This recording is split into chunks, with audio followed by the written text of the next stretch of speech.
আসসালামু আলাইকুম এভরিওয়ান, আশা করি সকলে ভালো আছেন। তো ফেসবুকে রিলস ভাইরাল করার জন্য সঠিকভাবে আপলোড করা অত্যন্ত বেশি গুরুত্বপূর্ণ। তো আজকের ভিডিওতে আপনাদেরকে দেখাবো কিভাবে রিলস আপলোড করলে আপনার রিলসটি ভাইরাল হওয়ার সম্ভাবনা অনেক বেশি বেড়ে যাবে। তো অবশ্যই আপনারা ভিডিওটি না টেনে সম্পূর্ণ ভিডিওটি দেখবেন। মূল ভিডিওটি শুরু করার আগে সকলের কাছে ছোট্ট একটা রিকোয়েস্ট, যারা এখনও চ্যানেলটি সাবস্ক্রাইব করেন নাই তারা অবশ্যই চ্যানেলটি সাবস্ক্রাইব করে আমাদের সাথেই থাকবেন। তাহলে চলুন মূল ভিডিওটি শুরু করা যাক।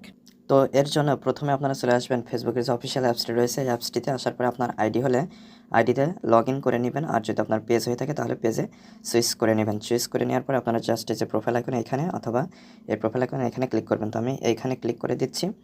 এখানে ক্লিক করে দিলে আপনারা চলে আসবেন পেজের প্রোফাইলে। তো প্রোফাইলে আসার পরে আপনারা এখানে পেয়ে যাবেন পেজ ডিটেলস। তো এখান থেকে সি মোর অ্যাবাউট ইনফো এখানে জাস্ট একটা ক্লিক করে দিবেন।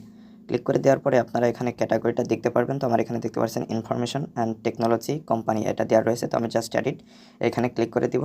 তো ক্লিক করে দেওয়ার পরে এখানে আমি সার্চ করব পাবলিক ফিগার। তো আমি জাস্ট এটা সিলেক্ট করে দেবো। তারপরে এখানে দেখতে পাচ্ছেন টিক চিহ্ন রয়েছে, এখন জাস্ট সেভে ক্লিক করে দিব। তো এটার দেয়ার বেনিফিটস এবং এটা কেন দিতে হবে সেটা একটু আপনাদেরকে বলি। আপনারা যে ক্যাটাগরি দিয়েছেন আপনাদের শুধু ওই ক্যাটাগরি রিলেটেড ভিডিওই বানাতে হবে, এবং আপনারা যদি অন্য ক্যাটাগরির ভিডিও বানান তাহলে আপনাদের বেশি ভিউজ আসবে না। এবং আপনারা যে ক্যাটাগরি রিলেটেড ভিডিও তৈরি করছেন ওই ক্যাটাগরি রিলেটেড ভিডিও যারা দেখে শুধু তাদের কাছে আপনার ভিডিওটা পৌঁছাবে। বা যদি আপনারা পাবলিক ফিগার এটা সিলেক্ট করে দেন তাহলে আপনারা যে কোনো টপিক নিয়ে ভিডিও তৈরি করতে পারবেন, এবং ওই টপিক রিলেটেড ভিডিও যারা দেখে তাদের কাছে আপনার ভিডিওটি পৌঁছাবে, এবং সব দিক থেকে আপনার বেশি ভিউজ এবং আপনার ফলোয়ার্স বাড়তে থাকবে।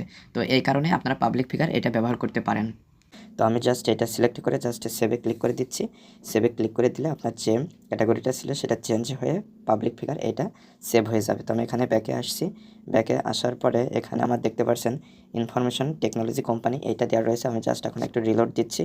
রিলোড দেওয়ার পরে এখানে দেখতে পাচ্ছেন পাবলিক ফিগার এটা হয়ে গেল। তো এখন যে কোনো ধরনের রিলস আপলোড করলে সেটা কিন্তু ভিউজ বেশি আসার সম্ভাবনা অনেক বেশি রয়েছে। তো আশা করি মূল বিষয়টা বুঝতে পেরেছেন। তো আজকে পর্যন্ত, পরবর্তী ভিডিওতে কথা হবে।